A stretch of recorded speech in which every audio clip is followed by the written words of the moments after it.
നാലോണ നാളിൽ നടത്താറുള്ള പുലിക്കളി വേണ്ടെന്ന് വെച്ച തൃശൂർ കോർപ്പറേഷന്റെ തീരുമാനം പുനഃപരിശോധിക്കണമെന്നാവശ്യപ്പെട്ട് പുലിക്കളി സംഘങ്ങൾ മേയർക്ക് നിവേദനം നൽകി. ഇന്ന് രാവിലെ സംഘങ്ങൾ മേയറുടെ ചേംബറിലെത്തിയാണ് പുലിക്കളി ഉപേക്ഷിക്കരുതെന്നും നടത്തണമെന്നും റദ്ദാക്കാനുള്ള തീരുമാനം പുനഃപരിശോധിക്കണമെന്നും മേയറോട് ആവശ്യപ്പെട്ടത്.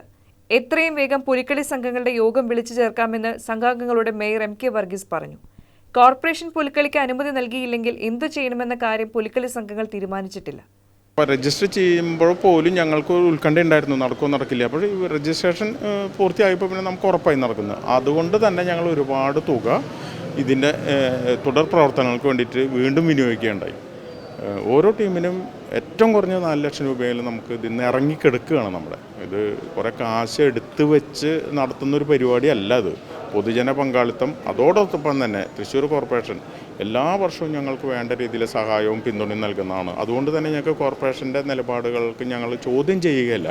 ഞങ്ങൾക്ക് അവർ ചെയ്യുന്ന കാര്യത്തോട് ഞങ്ങളെ കൂടെ ഒന്ന് പരിഗണിക്കണം എന്നുള്ളത് ഞങ്ങൾക്ക് പറയാനുള്ളത്. കാരണം ഞങ്ങൾ ഒരിക്കലും കോർപ്പറേഷനെതിരെയോ അല്ല കോർപ്പറേഷൻ്റെ തീരുമാനങ്ങൾക്ക് ഇതിനല്ല ഞങ്ങൾ എതിർപ്പ് കൊണ്ടല്ല ഞങ്ങൾ പറയുന്നത്.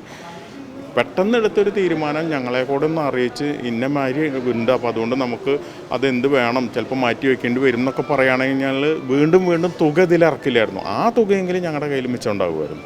പല സംഘങ്ങളും പുലിക്കളിയുടെ ഒരുക്കങ്ങളിലേക്ക് കടന്നതിനാൽ ഇപ്പോൾ തന്നെ വന്നിട്ടുള്ള സാമ്പത്തിക ബാധ്യത വലുതാണെന്നാണ് ഇവർ പറയുന്നത്.